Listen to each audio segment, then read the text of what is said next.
Assalamualaikum warahmatullahi wabarakatuh. Pemirsa yang dirahmati Allah, syukur alhamdulillahi rabbil alamin. Kita panjatkan kehadirat Allah subhanahu wa ta'ala. Salawat dan salam semoga selalu dan tetap tercurahkan kepada junjungan kita Nabi Agung Muhammad sallallahu alaihi wasallam wa ala alihi wa ashabihi ajma'in. Pemirsa yang dirahmati Allah, marilah kita sama-sama ikuti dawuh-dawuh dari Hadratus Syekh Kiai Haji Bahauddin Nur Salim.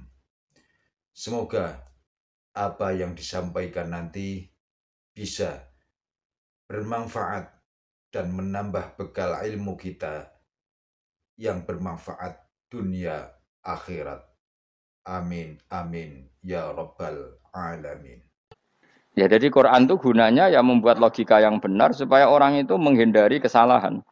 Jadi menakut-nakuti itu kalau nggak harus tentang neraka, takut dari kesalahan, takut dari kebodohan. Kan kita juga takut kan, punya pemimpin yang salah, takut punya kasus, takut kepleset. Ketakutan tidak harus dari neraka. Makanya saya berkali-kali bilang, saya sering dulu dinasihati Mbah Mun, enak kepen alim, ojo sering maca tafsir, mari goblok dari Mbah Mun. Maksudnya mari goblok itu gini, mufassir itu manusia, kadang dia itu satu ayat umum, dia mendiktekan ke satu kasus, padahal kasusnya lebih umum. Makanya berkali-kali sama nani umpomong ini, contohnya ini, karena nanti itu mengikat. Misalnya gini ya, saya ulang lagi ya, ben gayamu kayak wong alim. Coba andekan kapasitas Anda itu RT, minta jadi presiden, itu ngelama apa doa? Tidak, jawab saja. Lama. Jatah kamu untuk azab kok jaluknya Lailatul Qadar itu lama apa Anda? Mestinya jalukmu orang untuk azab itu bagus sih. Paham ya? Banyak ulama diajak istisqa enggak mau. Banyak itu ulama. Ayo istisqa kita karena sudah lama enggak hujan. Kata ulama tadi, jatah kita ini kena hujan batu dari langit. Enggak hujan batu sudah bagus, enggak usah minta. Ulama macam-macam. Lah rai-rai ngene iki pantese entuk Lailatul Qadar apa untuk azab ayo jawab. Orang tuh adab wis bagus. Yo dadi dongane ya Allah.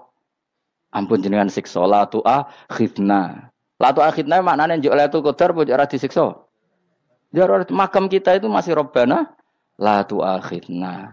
Iku njuk supaya enggak disiksa innasina waktu ana kalau kita salah. Kowe kan enggak kalau. Wah sudah salah. Jadi donga innasina waktu ana sange apikane pangeran wae ditambahin. Kalau kita salah. Kalau kita kan sudah tidak kalau lagi sudah. Sudah jelas salah berkali-kali lagi. Mbok wong diisin. Julak jaruk Lailatul Qadar gak diisin. Tapi oleh wong pangeran apian. Pangeran kan tapi misalnya pangeran ora aku luwe apian timbang aku. Jadi sowe disahno permintaan. Tapi gak dikabulno. Mau disahno tapi ora usah apa? Disahno iku iman jalin jeneng goblok piye meneh, macam-macam. Makanya doa paling fair itu ya Rabbana dzolamna anfusana wa lam taghfir lana wa tarhamna lanakunanna. Makom kita itu di sepuro pangeran. Sing bener donga wong traweh-traweh lho ning Tuban ning Jogja wis bener apa innaka afuwun karim tuhibbul afwa fa'fu anna. Ora ana guru-guru kita donga ya Allah anilna lailatul qadar ya Allah. Ka ono saraku kiai kita ora ono ngajarno ngono ya Allah innaka afuwun karim tuhibbul afwa fa'fu anna. Jenengan kandat sing kathah nyepurane lan seneng nyepuro himpun jenengan sepuro. Iku bagus sudah bagus. Ndelok Lailatul Qadar gresuk ndelok srengenge. Terus ndelok angin. Angger daerah Gunung Kidul banter terus ana-ana. Mbok wong tahu diri, maksud kula nggih tetep minta Lailatul Qadar tapi tahu diri. Misale suwe bar sedekah, puasa bar salat 1000 rakaat terus utang mesti sahur. Ambek togo-togo sing mbok dolimi jaluki sepuro. Pas kowe tenan mergo ngrasa ora dolim nduk Lailatul Qadar. Tapi kira ngrasa ra dolim wis ujub sombong. Wong sombong ya ora berhak meraih. Lah terus piye Gus? Ora piye biasa wae, pokok biasa wae. Makom kita ku ora kena adab itu sudah luar biasa. Ora penuh adab piye. Wis ngene iki wis luar biasa, napa? Luar biasa. Mbon nang ngandel kula. Mesti ngene iki wis keadaan seperti ini terus. Soale dongane wae Rabbana la tu'akhidna innasina wa akhtana. Itu jadi itu sudah luar biasa. Nah, ini kan teruskan dawuh Mbah Mun ya. Misalnya Allah bilang gini, fattaku, maka takutlah kamu. Biasanya mufasir ditambahi minan nar, maka takutlah kamu masuk. Sebetulnya yang perlu dihindari dari kita takut itu ya, takut salah, takut bodoh, takut tergolimi, takut mendolimi orang lain, takut hidup tidak ada gunanya.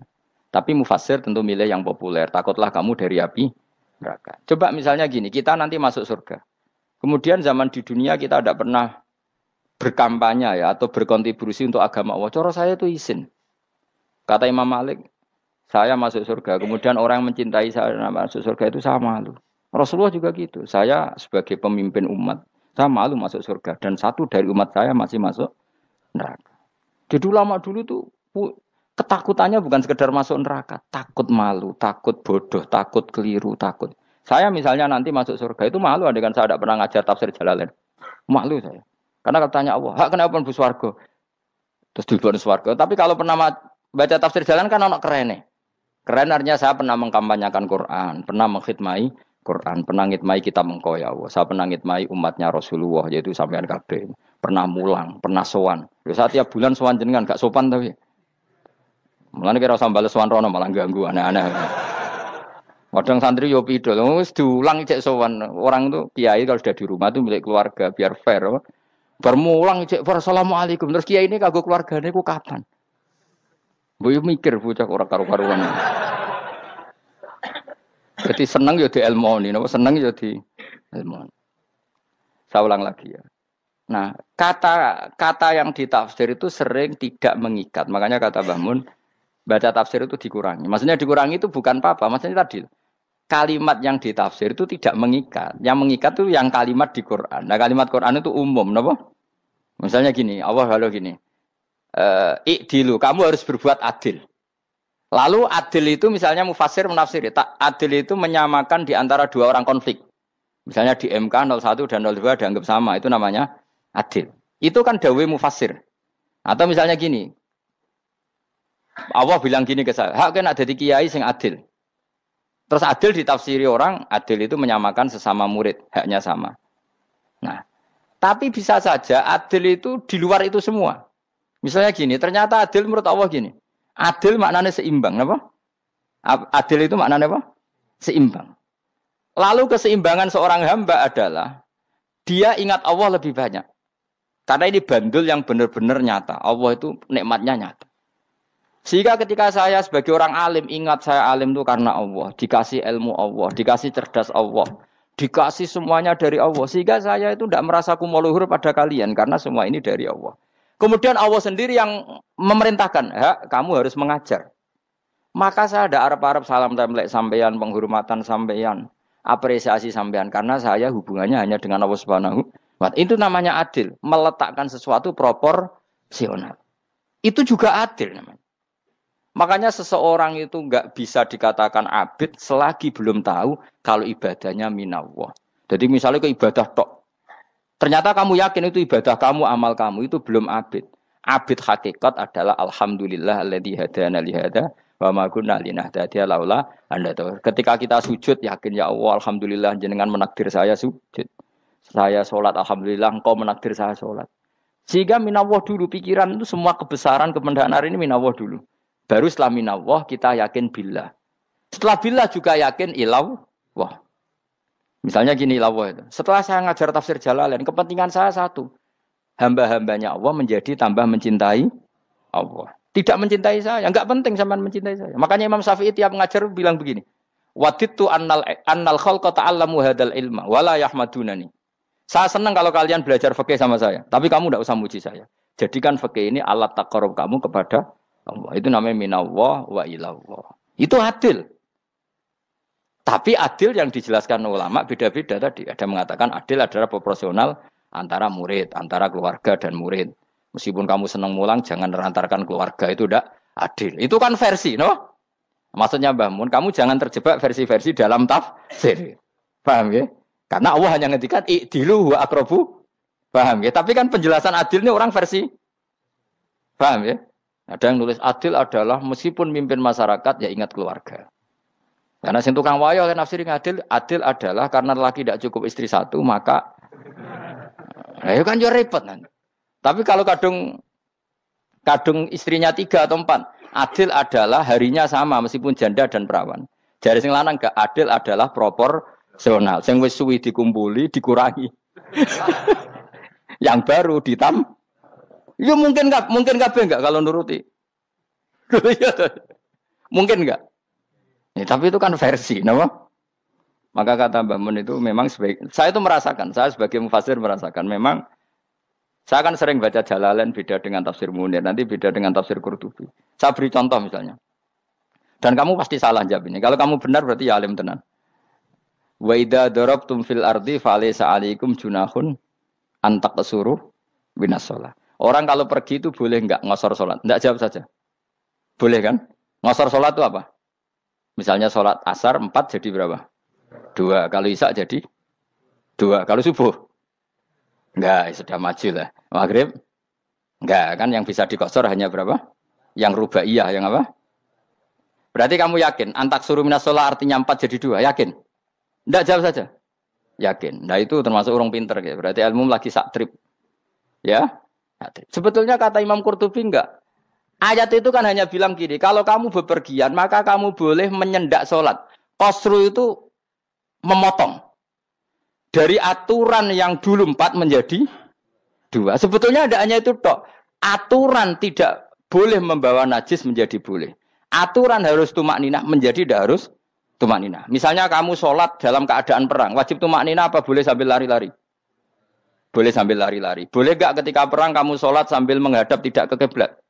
Boleh. Makanya antak suruh minas sholat maknanya apa? Jika kamu pergi, maka dalam konteks itu kan perang ya. Ayat itu memang konteksnya perang. In khiftum ayyaftinakumul ladzina kafar. Jika kamu dalam keadaan perang, maka boleh memangkas apa yang pernah wajib dalam aturan sholat. Paham ya? 4 menjadi 2. Keharusan menghadap kiblat menjadi tidak wajib. Membawa najis sholat sah enggak? Enggak kan? Tapi kalau dalam perang, kemudian pedang kamu ada najisnya, boleh dibawa enggak? Boleh. Jadi maknanya taksuru a'ammu min ayakuna qasra sholat wa a'ammu min ayakuna wajibati sholat yang sekarang enggak wajib. Semua itu namanya juga meringkas kewajiban. Berarti nak mana nih? Jika kamu dalam keadaan perang, maka boleh memangkas sesuatu yang dulu wajib menjadi tidak wajib. Yang dulu haram menjadi boleh. Tapi mufassir menyontohkan qasrus sholat hanya 4 menjadi 2. Dong ya? Oh ya, nang kaya alim ngono tenan wis dokter tafsir sang. Engko tak iku wisuda dhewe. Tapi ora perlu orang lain ngakui. Jadi itu contoh kecil. Jadi mufassir karena kebetulan dia tahunya hanya qasrus sholat itu 4 jadi 2, dia itu. Padahal di tafsir lain diterangkan qasru itu artinya menyingkat atau mencendak atau memangkas. Dulu wajibnya sholat itu nggak boleh bawa sesuatu yang najis. Tapi kalau sholat dalam keadaan perang dan pedang kamu ada darahnya, boleh nggak dibawa? Boleh. Bahkan Allah menyuruh dibawa. Dan boleh nggak madhep kiblat. Fa in khiftum farijalan auruk banataki fa idza amintum fadhkurullaha kama 'allamakum. Ketika keadaan aman baru sholat sesuai standar. Nah berarti kan ada qasrus sholat, ada pemangkasan aturan sholat. Kayak misalnya begini. Dalam keadaan normal, boleh nggak kamu motong pohon pisangnya tetangga tanpa izin? Nggak boleh kan? Tapi misalnya ada banjir bandang, kemudian kamu bisa selamat kalau motong itu. Wajib izin apa malah haram izin? Haram izin, harus kamu langsung potong. Karena kalau tanpa begitu kamu tenggelam. Dan yang punya wajib meridhoi. Kalau nggak meridhoi disalahkan syarak malah. Paham ya? Jadi ini penyolongan yang wajib. Tapi tak sebab potong kayak ngelangihin, terus gedangnya mbok pangan, itu berlebihan. Karena Allah memaklumi hanya untuk ngelangi. Jebule wis menisan lah itu di luar izin syariat apa? Di luar izin syariat. Itu melampaui batas itu. Syaratnya boleh itu ghairu baghiw wala adfamani turra itu darurat syaratnya ghairu baghiw wala dan tidak boleh melebihi batas. Ora ape ngetok gedange jupuk sik. Sing mateng dipangan terus diketok. Ora oleh. Paham jelas ya. Makanya kalau ngaji tafsir ya saya kan berkali-kali ada makna di tafsir Imam Suyuti saya tambahi umpamane ngene. Maksudnya umpama itu supaya contoh itu tidak mengikat. Jadi yang disebut beliau itu satu dari sekian potensi ribuan contoh. Ya kayak tadi misalnya antak suruh minas sholah. Itu umumnya ulama membayangkan qasrus sholat yang 4 jadi 2. Padahal enggak, maknanya meringkas aturan dari wajib menjadi tidak wajib. Bahkan sebagian aturan itu dikatakan haram, tidak haram. Itu tadi misalnya bawa najis atau teman kamu mau dibaca orang kafir, terus kamu bilang, hei hati-hati, itu tidak batal kalau dalam sholat siddatil khauf. Paham ya? Jelas. Semaju lah, malam telu likur, lelatul. Soalnya wis gumen be wong-wong itu, bingung ora ilmune wong-wong. Ma ungzira abahum elam yung daru tegese ora den kei wedi sapa ngangge fi zamanil fatrah ing dalam zaman fatrah. Ya sama seperti ini. Orang tidak mendapat ingzar itu fi zamanil fatrah, zaman enggak ada rasul. Tentu tidak hanya itu tok. Ada rasul tapi orang itu jauh dari komunitas ulama. Itu juga termasuk orang yang tidak mengalami ingzar. Jadi tidak mengalami ingzar bisa di zaman fatrah atau sudah ada rasul tapi dia jauh dari ulama atau jauh dari komunitas Islam. Itu juga komunitas yang tidak ngalami ingzar. Fahum mongko te wong akeh kaum iku khafidun lali kabehane imane sing iman parustilan bener. Ya, contoh paling gampang itu nak dawuh yai mesti bener itu loh. Kalau kamu ngaji tafsir Jalalain ya yuhan nasu budu rabbakum. An-nasu biasanya ditafsirkan kufaru Mekah, napa? Padahal di situ nas semua manusia apa kafir Mekah? Semua manusia. Cuma konteks dulu karena Nabi orang Mekah dan zaman itu yang diberi peringatan orang Mekah, Imam Suyuti bilang kufaru Mekah. Lah seperti itu kufaru Mekah mengikat apa enggak? Enggak kan? Enggak, karena yang dituruni Quran yo kafatal linnas. Tapi ya Yohanasu di Jalalain sering ditulis apa? Kufaru Mekah. Lah seperti itu tidak mengikat. Itu contoh saja, apa? Contoh saja dalam konteks zaman itu. Paham ya? Jadi banyak, makanya tafsir itu sebenarnya enggak ngikat. Ya tapi yang ngomong gitu harus orang alim. Kalau kamu yang ngomong malah kacau. Kemudian ngomong sombong. Maksudnya kan manusia, saya juga manusia. Ngapain saya harus ikut? Ya sarap itu. Iku ora wis sombong saraf, no? Wis sombong saraf. Lakot hakko teman-teman fahum, lakot hakko teman-teman nyata apa alqaulu apa titah, wajib tegese wajib manane nyata ala aksarihim. Ing atase akeh-akeh wong akeh bil adab. Lakot hakko teman-teman dadi nyata apa alqaulu apa titah anane azab. Wajib tegese wajib apa adab ala aksarihim bil adab fahum mongko te wong akeh la yu'minu ora iman sapa wong akeh. Il aksaru tegese uta akeh wong ora iman. Zaman niku Mas. Ya, maksudnya zaman itu. Tapi jengben nggih mboten ngerti. Tapi yang mungkin Ba'da Isa itu semua orang iman, tapi ya banyak yang setelah iman itu tidak bermanfaat lagi karena wis napa? Matahari terbit dari napa? Barat. Hina la yanfa'u nafsan imanuha lam takun amanat min qabl. Inna saat temen ingsun ujalna ga ingsun fi anaqihim. Ing dalem gulu-gulune wong akeh tak gawe aghlalan ing belenggu. Bi ayu dhamma kamran bi antu dhamma kamran ento dewe kumpulno ilaha maring anak apa alai di tangan. Di anal gila karena saat menegil iku yajma'u iso ngumpulno apa gil al yada ing tangan kal unuk maring geger maring napa gulu guri lho jenenge unuk. Wong Arab nak darani kene iku unuk, nak darani kene iku nakher. Ya jare wong Arab, ya kene iki unuk, kene iki nakher. Lah gulun ngeten, tangan didakok teng napa? Napa? Gulu. Napa jenenge cidok niku cidokne. Sing guri. Faya mungkote tangan ilaidi kumas muatun ting kumpulno ilal atqoni maring dagu. Niki lho jenenge dagu jam udzakonin wa ya mustama'ul lahyan. Kumpulnya dua dagu atau dua wang nak cumanan. Fahum mongko te wong akeh mukmahuna iku dadi bunder sapa wong akeh. Manane rafiuna ngangkat wong akeh ruusahum ing sirahe wong akeh. Lastatiuna ora iso mampu sapa wong akeh khawdaha ing ngendekno ruus. Menan dhewe maksudi wa ta iki mutamsilun bayangan, mutamsil gambaran. Mulane kula gumun mbek ulama riyen. Tak contohno ya, nak ulama dhisik ku top. Wong dhisik nak darani bun neraka digludungno. Wong kafir sok ben digludungno ning neraka. Iku ya pancen ngalim tenan wong dhisik. Mergo gambarane ngene, ora usah mbok praktekno sok ben, praktekno saiki wae. Nak praktekno sok ben kaya sok ben mlebu neraka. Dadi ngeten, wong nak lungguh ngene, wong Arab nak darani iki ason-ason. Terus ngeten. Ngeten. Niki jenenge apa? Dengkul. Dengkul itu kena dagu, terus tangan kena cidok. Dadi ngeten. Jadi wong wis dalam keadaan bunder. Paham ya? Lah malane malaikat karek nyaduk terus gludung-gludung ngono. Paham ya? Dadi mergo yo napa? Dengkul nempel dagu, paham ya?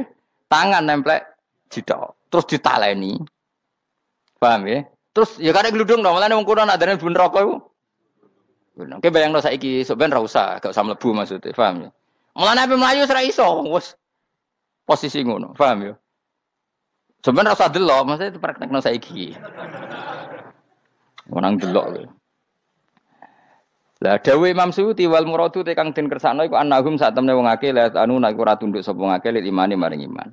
Wala faduna nek ora tunduk sapa wong akeh ora ndilukno ru'usahum ing sira wong akeh lahu krana iman. Iki tapi dawuh Imam Suyuti. Tentu tidak semua ulama sependapat. Jadi cara Imam Suyuti semua yang dikatakan Quran ini mau tamsil. Artinya mereka tidak tunduk, maknanya tidak menerima iman. Ya, tapi itu cara Imam Suyuti. Ulama lain yang mengatakan tidak. Memang orang kafir ketika masuk neraka dalam keadaan seperti itu dan digeludung. Ya tidak apa-apa sama-sama benar. Ya sama-sama benar karena ya Quran itu milik bareng, ya. Milik bersama. Jadi apa ya? Kan banyak kalimat kayak tadi mengkosor solat, meringkas solat. 4 jadi 2 yang meringkas, paham ya? Dari aturan ketat menjadi agak longgar juga meringkas. Jadi semuanya namanya memotong apa? Memotong dari 4 menjadi 2 yang memotong, paham ya? Dari aturan wajib menjadi tidak wajib juga memotong. Nah, itu kan sama-sama benar. Lihat nanti konteksnya. Waja'alna lan gawe sapa ingsun mimpeni aitim saking ngarepe wong akeh sadan ing tutup. Wa min khalfihim saking gurine wong akeh sadan ing tutup. Fathhi sin sadan wa dhammiha lan dumai sin sudan fil maudhi'in ing panggonan loro. Faksena mongko ngekei gelap ingsun ing wong akeh, fa mongko te wong akeh laib sirun ra ningali sapa wong akeh. Tamsilun iki ya contone edon disat diturukil iman maring ketutupe dalan iman alih ngatasi kufar. Nak cara maksudi kabeh iku mau tamsil. Dadi ngene. Dari depan kami kasih tutup, dari belakang kami kasih tutup, kemudian mereka saya kasih kegelapan. Maka mereka tidak tahu. Mananya apa? Dari arah depan yang mereka enggak ngerti pentingnya iman, dari arah belakang yang mereka tidak ngerti pentingnya iman, maka mereka buta, artinya tidak iman. Itu dari Imam Suyuti. Tamsilun aidoni hanya perumpamaan lisat diturukil iman, yaitu tertutupnya jalan-jalan iman. Tapi ulama lain mengatakan ya enggak. Memang pernah ada peristiwa di mana orang kafir ngepung Rasulullah dan mereka dari depan matanya dihalangi, dari belakang dihalangi, sehingga ketika Rasulullah keluar mereka tidak melihat. Itu ya nyata. Ya jadi makanya ngaji ya. Jadi ben keren. Oh ini ada sekian tafsir. Terus gue ngomong kan kayak wong alim keren. Nah tak kata siapa? Ono rekamane. Tapi yang ora ngaji dhewe.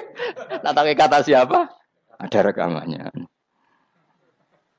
Lah anak aku takut ada kata siapa Gus tak dudono kitabe. Lah anak gue dudono rekaman. Iku apik zaman akhir ngono wis maju. Sok sing rido Kang. Enak kok Kang jadi orang alim gue enak. Nanti itu jadi orang alim ya rugi. Tadi nanti kan gitu. Syekh Abdul Qadir masuk surga. Entah ini gelombang kedua dan para penggemarnya. Jadi akhirnya sing alim tenan yang mlebu swarga, sing kedua dan para penggemarnya. Iku ora usah alim Kang, cukup penggemar. Jadi aku sebenarnya rugi kan. Gus Pak masuk swarga kedua dan para penggemar. Waduh. Terus jebule padha ae. Iku saking rahmane Allah. Kenapa? Kan masyhur itu hadis itu. Rasulullah itu ada sahabat nangis, enggak bisa tidur nangis. Berhari-hari enggak bisa tidur nangis. Hanya karena ingin punya satu pertanyaan.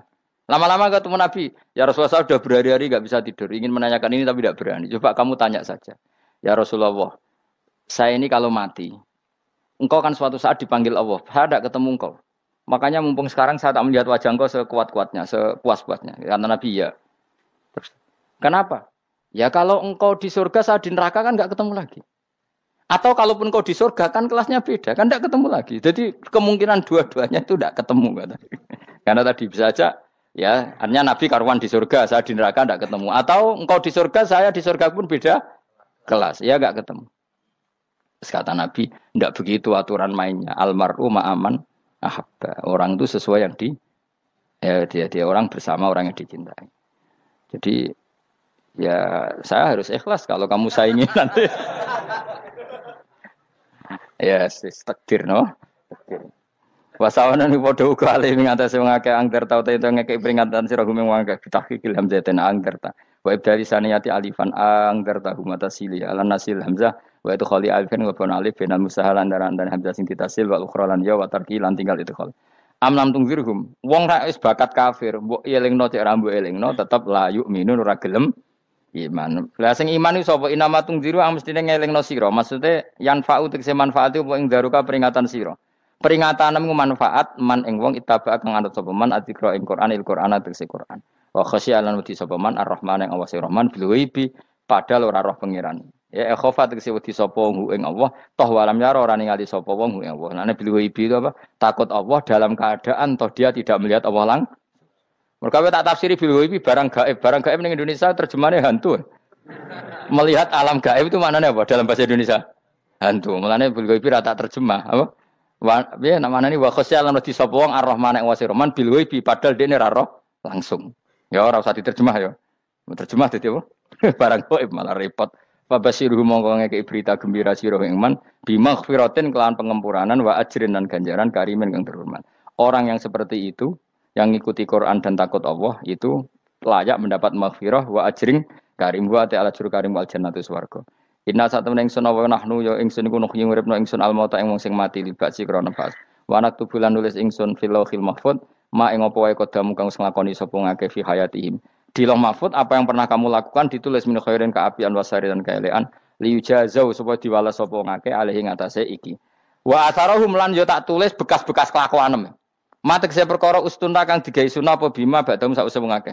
Dadi perilaku kamu ditulis setelah kamu mati ya masih ditulis yaitu bekas-bekas sunnah kamu yang pernah kamu lakukan. Jadi misalnya kowe kok penemu judi. Selama ada orang judi ya kamu dapat. Paham ya? Paham ya? Loro gak ya? Makanya ulama ngendikan dulu tubalil amwat tubaliman mata wa matat ma'ahu dunubuh. Bejo wong mati kemudian dosa-dosane melok mati pisan. Maknanya dia mati dalam keadaan tidak pernah melahirkan sunnah keburukan. Paham ya? Tapi bejo wong sing mati kemudian dia meninggalkan sunnah kebaikan yang diikuti terus. Kok sampean ini lho bener. Gak paham jalan lah, nggo jalan ngalor tur ngaji. Sehingga sebenarnya anak gak paham lah ya gowo. Lho kok gowo jalan cung dhisik bapak ra paham lah ya gowo. Itu sudah bagus. Apa? Bagus. Berarti pokoknya anut anak ya anut. Wah, pokoknya keren, pokoknya keren sampean keren. Jadi nanti sampean anak tuku jalan takoki, "Pak, kok tuku jalan dhisik bapak aku ning lemari iki ono jalan." Lah tapi dhisik bapak paham yo ora paham bodoh. Wes stop, stop. Jelas ya gitu. Wanak tubuh mangkodamu wa atharoh. Makanya sisa-sisa amal kita, bekas-bekas amal kita semuanya adalah ditulis sampai Allah Subhanahu wa taala. Mulane kula kepengin jenengan nate syukuran, pisan-pisan nate syukuran. Pertama anak kita bisa sholat. Guling-gilingan banyak orang syukuran perkara ulang tahun. Kenapa pertama anak kita bisa sholat kita tidak pernah apa? Syukuran. Padahal sholat itu yang menjadi identitas anak kita, kehambaannya ila yaumil kiamah. Boyo orang itu gitu. Sehingga nanti anak kita tuh senang sekali. Itu saya itu kalau agak marah, itu anak saya yang paling kecil, baru umur 6 tahun. Itu tahu-tahu bilang, "Pak, saya sudah sholat." Karena dia tahu, saya itu paling terhibur kalau ada berita sudah sholat. Jadi itu penting, supaya orang itu tahu orientasinya bapak itu sholat. Jadi jangan sampai terus anak kita kalau ulang tahun syukuran, tapi pas sholat kita dingin-dingin saja. Lama-lama anak kita berperasaan sholat itu tidak penting. Buktinya apresiasi bapak biasa saja. Itu contoh kecil. Sehingga nanti tertanam. Anak kamu tertanam, nanti cucu kamu tertanam. Jadi itu namanya asar. Apa? Asar. Jadi harus seperti itu. Jadi ya itu namanya asar. Makanya Nabi Ibrahim nggak berani minta uang sama Allah. Minta rezeki nggak berani. Tapi kalau dia menyebut sholat dulu baru berani. Rabbana liyuqimus sholat faj'al afidatam minan nas tahwi ilaihim warzuqhum. Kata Ibrahim. Supaya mereka kuat sholat ya Allah. Enggak apa-apa kamu kasih makan. Supaya kuat sholat. Karena kalau Nabi Ibrahim hanya berdoa, ya Allah kasih mereka makan. Nak digo zina, go demenan, go judi. Nabi Ibrahim melok dosa. Makanya dimulai Rabbana liyuqimus sholat. Supaya mereka kuat sholat ya Allah. Enggak apa-apa mereka kasih makan. Tadi supaya di sholat jadi pokok. Kenapa kita makan? Supaya kuat sholat. Andai kan Ibrahim hanya berdoa supaya kasih makan mereka. Kemudian kekuatan itu dipakai maksiat. Ibrahim kan ikut dosa. Itu sirinya kenapa doanya Robbana liyuqimus sholat ya. Jadi kata liyuqimus sholat didahulukan apa? Supaya mereka kuat sholat. Maka kasihlah makan, kasihlah rezeki. Jadi supaya sholat jadi pusat orientasi. Itu harus dilatih. Ya tentu kamu ngelatihnya ya sidik-sidik. Wong anak esopo kan gitu. Tapi ini kan cerita aja. Maksudnya orangnya biasa wae. Maksudnya aku mau cerita. Kue gelo ya monggo. Terus mutung ra ngaji ya monggo, gampang. Kowe ra ngaji, aku golek murid kok kowe gampang. Kowe golek guru kaya aku kangelan. Ya maksudnya sing gelem ngalah teko ini kan. Oh, liyane larang kang nyewane.